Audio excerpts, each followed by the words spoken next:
Should teachers carry guns in the classroom? That's a question politicians in the United States state of Colorado have been trying to answer. Recent school shootings here in the U.S.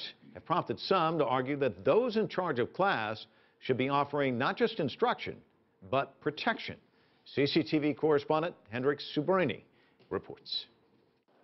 Pushing kids in strollers, a group called Moms Demand Action brings Colorado legislators some early Valentines and a clear message.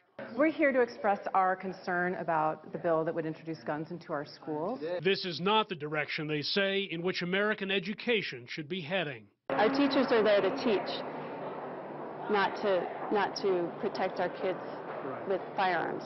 Almost 15 years after the massacre at Columbine High School, a little over a year since the shootings in Newtown, Connecticut, and 2 months since the shootings at Arapahoe High School, some say much more needs to be done to keep students safe. We're talking about situations where minutes are incredibly long periods of time and lives are at stake, and we need to do everything we can for the safety of these children. State Representative Steve Humphreys wants school districts to have the option of allowing teachers with concealed carry permits to bring weapons to class. It's a first line of defense, he says, in case a shooter shows up at school with a gun. I think that this bill is urgently needed for public safety in our state. A similar bill died in committee here last year, but a fierce debate continues in Colorado and other states over how to prevent school shootings or defuse them when they happen. After Newtown, there were calls to put armed security officers in every school in the country. The only thing that stops a bad guy with a gun is a good guy with a gun.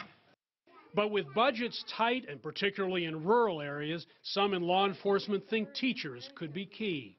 I can tell you the biggest fear I have is being dispatched to that school shooting, because we quite frankly know that by the time we get there, we may oftentimes be too late. But police are split on the issue. Others say concealed carry weapons only belong in the hands of highly trained officers.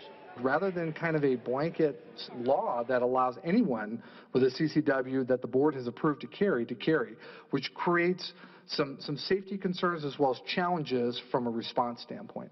A victim of a shooting outside of her school argues more guns are not the answer. To think that a teacher with a gun would have been able to protect me or stop the shooter is completely crazy.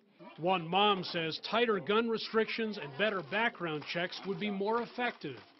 Are we willing to allow our lives and our values to be dictated by gun violence? As a mother and a Coloradan, I want to be proud of our state again. On Tuesday evening, in a state that's lived through heartaches in schools several times, Representative Humphreys' bill was rejected by the state's House Judiciary Committee by a party-line vote. Republicans voted for, Democrats against, tabling the latest gun debate in Colorado for now. Hendrik Sybrandy, CCTV, Denver.